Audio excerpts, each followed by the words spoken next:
I never imagined that life could shift so suddenly with just one discovery inside my own home. My name is Rachel Miller, and I am a 42-year-old mother living in a quiet town in Ohio. I had built a life surrounded by routine, family dinners, busy mornings, and evenings filled with the kind of normal chaos every parent learns to navigate. My son, Ethan, was 20, a college student who still lived at home while he finished his degree in computer science. Ethan had always been a bright child, sometimes stubborn but always thoughtful, caring, and deeply protective of me. Ever since his father and I divorced years ago, the bond between Ethan and me had grown even stronger. He had become my greatest source of strength, though I never wanted him to feel responsible for carrying that weight. One Saturday afternoon, the house was unusually quiet. I had been cleaning the kitchen, humming softly to the sound of the dishwasher, when I realized Ethan's bedroom door was slightly ajar. Normally, he kept it closed whenever he was studying. I knocked softly and stepped inside without waiting. What I saw stopped me halfway through the doorway.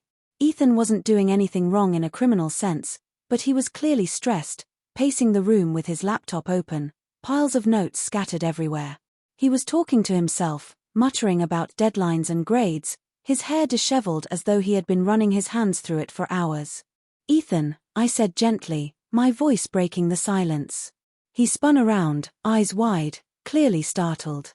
"Mom, I didn't hear you," he muttered, trying to close his laptop quickly. I could see tears welling in his eyes. That sight pierced me.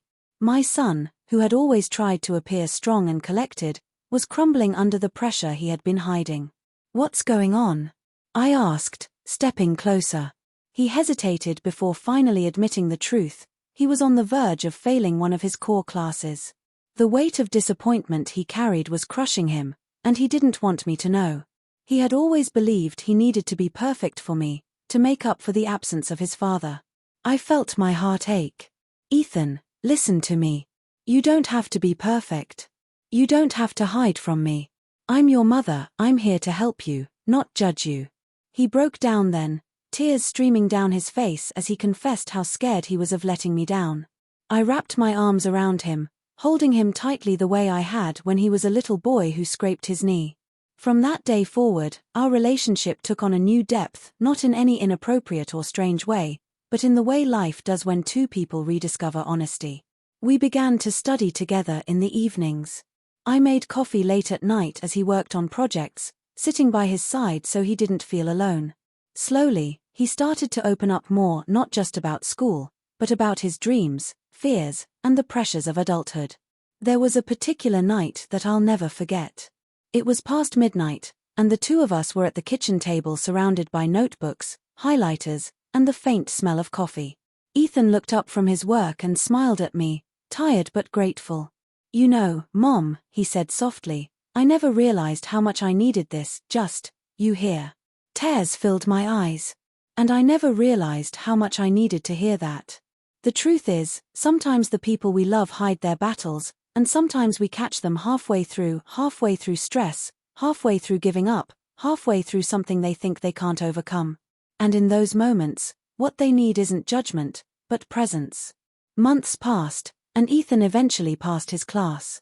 It wasn't with the perfect grade he had dreamed of, but it was enough.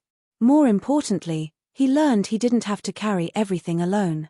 And I learned that being a parent isn't about fixing everything, but about walking beside your child even when they stumble. Looking back now, I realize that day I caught him wasn't about embarrassment or awkwardness, it was about discovery. I discovered that my son was human, with weaknesses and fears, and he discovered that his mother wasn't someone he had to impress, but someone he could lean on. In the end, that moment halfway through his struggle became the turning point of our bond. And if there's one thing I want other parents to know, it's this: don't wait until it's too late to see the battles your children are fighting.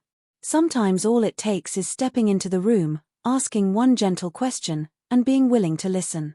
That was the moment I realized that love isn't always loud. Sometimes, it's quiet. Sometimes, it's just being there. And for Ethan and me, that was enough to change everything.